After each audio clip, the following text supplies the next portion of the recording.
Hello, Aries. What's next sa iyong buhay, love life? Pag-ibig, relasyon, querida number 2, Charis. Ayan. Ito po ay para sa buwan ng Hunyo at Hulyo, June, July 2024. Kuha lang tayo ng ilang messages para sa inyo.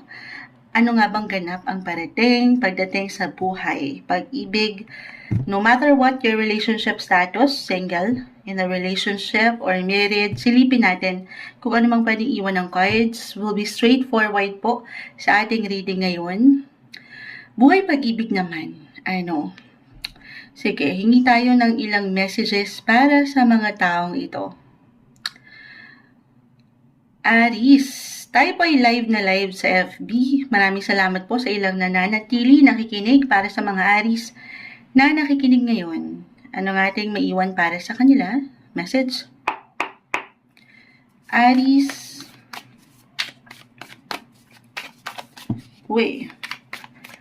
Aries.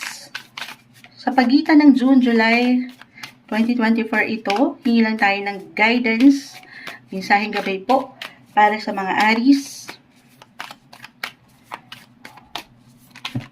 Okay, may tumatalon pa isa-isa. Pasensya na rin po sa ilang ingay kung meron kayong maririnig maaga-aga pa. Yung pamangkin ko ay nagtatatakbo. The Six of Cups, the King of Pentacles, Ace of Wands, Temperance, and the Star. Okay, so na-excite naman ako doon. Aries, sa susunod na mga linggo or buwang ito, meron tayong nakikitang connection, reconnection, kahit over the net lang ito, bilang ito na yung parang napaka-normal sa atin. Ayan, di maipantay sa camera ni Moonchild.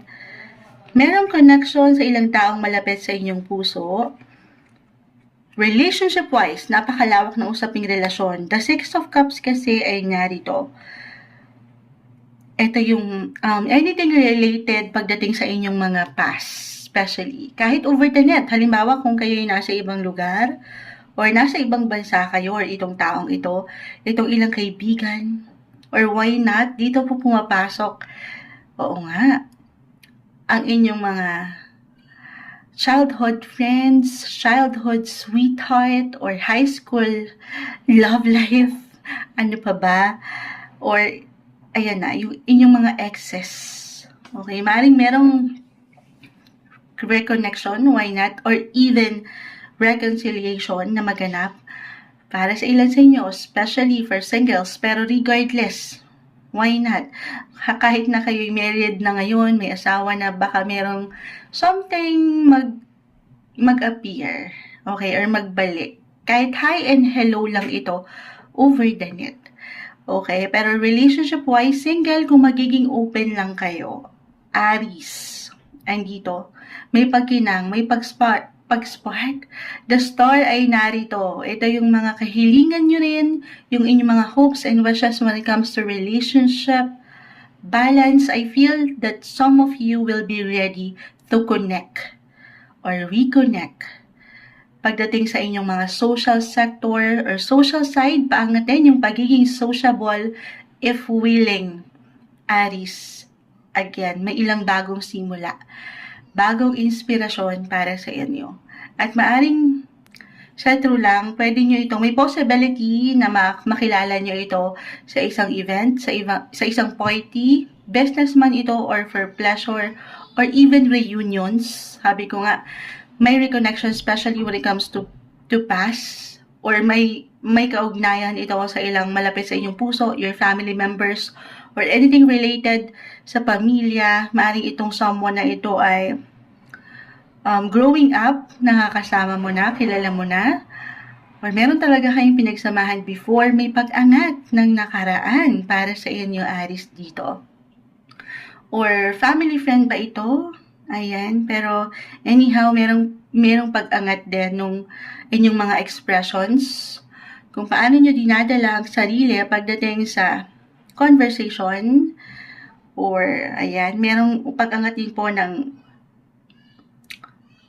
hindi man ito sa ibang bansa totally, pero yung kumbaga nagkaroon kayo ng gap Okay, nagkaroon na ng ilang changes sa buhay, and this time, dalawa lang yan. It's either hi and hello lang ito para sa ilan na meron ng karelasyon ngayon, or talagang merong reunions, or ayan na, merong pag-rekindle, kumbaga.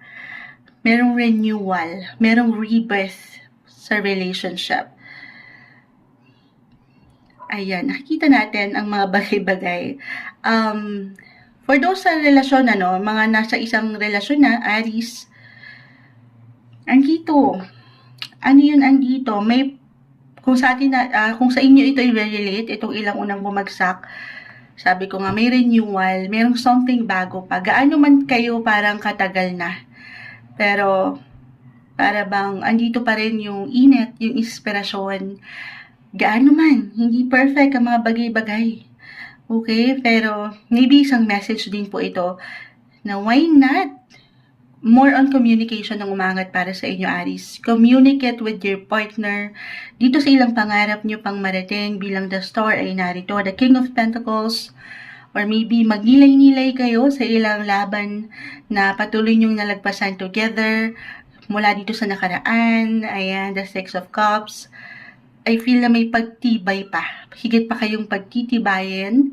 Or maybe try something different naman kung paano nyo higit na mapagtitibay ang isa't isa. Pero andito pa rin po yung emotions, yung feelings, or yung longingness. Andito lahat. Ayan, may sumasama na sa aking kamay. Uy, planet Uranus. So, expect the unexpected mula dito sa ilang ating napag-usapan or naiwan ko, especially when it comes to your past or sa friendship, sa inyong social circle. May ilang ganap sa part na yan sa susunod na linggo or buwan ng taon. June and July tayo yung pinaka-focus natin, but still, timeless tayo, okay? So, eto, planet Uranus. And the 8th house. This is all about transformation, transition. May ilang changes papatungo sa mas ikatatag, mas ikakikilig, ikaliliwanag ng inyong pagsasama. Dito rin pumapasok ang House of Sex. Ayan, maaga-aga pa naman. May mga bata bang nakikinig, pero ayan, maybe isang indication nito, sabi ko nga, para bang gaano man katagal ng ilan sa inyo, pero umaangat dito yung pagiging affectionate, yung love, ayan, yung intensity when it comes to relationship, yung investment na iniaalay nyo sa isa't isa, yan po hindi nababaliwala. Mas meron pang ikalalalim. So, ayan, Itong na-mention ko, biglang pumasok sa aking isipan, expect the unexpected, maring yung merong bumalik, sabi ko nga, maring hindi ito sa inaasahan yung pagkakataon, or kahit over the net, baka magparamdam ito, mag-message sa inyo, yung ganon. Hindi kailangan mag-apply lahat, tayo po ay general reading, pero, andito kasi rin yung iyong, Aries, yung inyong charisma, okay, the star, yung inyong confident, na mahirap kayong hindi mapuna. Okay? Why not? Why not? Maging bukas kayo sa ilang possibility na meron at merong patuloy na growth pagdating sa inyong buhay pag-ibig. Para sa mga Aries, kuha tayo ng advice, final words, maiwan natin para sa mga Aries. Andito rin yung pagiging bukas, sabi ko nga. Or maybe isang message po yan to stay open, remain open sa ilang possibilities, especially sa pakikipag-socialize, yung inyong mga social side or pagiging adventurous. Paangatin yan kung nais. Kung nanaisin lang naman, kasi po, hindi posible na merong someone, sabi ko nga. Someone new ito or someone from the past na dumating, family. Sabi ko nga, na-mention ko yung emotional side kasi ito po ay para sa mga eto na, meron ng pamilya. Or bubuo na ng pamilya ang ilan. Bilang umangat ang family, magde-decide na kayo. Couples in a relationship na magsama na sa isang bubong. Why not? Kasi parang andito na yung pagka-balance, temperance, ready ng ilan. So, ayan, ang maiwan natin. Kuha pa tayo. Ito pa, friendship. Sabi ko na yung, na-mention ko yung friendship, napakalawak po ng usaping relasyon. Single, well, regardless, sabi ko nga, maaring may ilang connection na kung saan mapapaangat itong inyong social sector. Na kaakibat niyan, ayan, yung ilang friendship, workmates na madalas or ilang colleagues ito, may pagbabalik tanaw kahit sa inyong sariling pakiramdam lamang, merong something pagdating sa inyong social sector. Commitment and passion. Ang ganda. Andito pa rin yung love. Andito pa rin, on fire pa rin kayo bilang kayo mga fire signs when it comes to love and pagdating sa inyong commitment, partnership, relationship area. Actually, passion. Andito yung mahal. Okay, mahal niyong gawin, mahal niyong puntahan, mahal niyo yung ginagawa niyo sa isang tao. Ayan, pakita natin sa live. Tayo ay live na live. Passion. Dito pumapasok ang true love. Pagdating sa passion, ito yung mga mahal yung matatawag eh. Okay, mula dito sa ilang ating napag-usapan sa usaping kaibigan, kapareha, o ilang tao mula sa nakaraan kung saan kayo ay higit na, sabi ko nga, growing up as a family, umangat pa yung family, or anything related sa pamilya.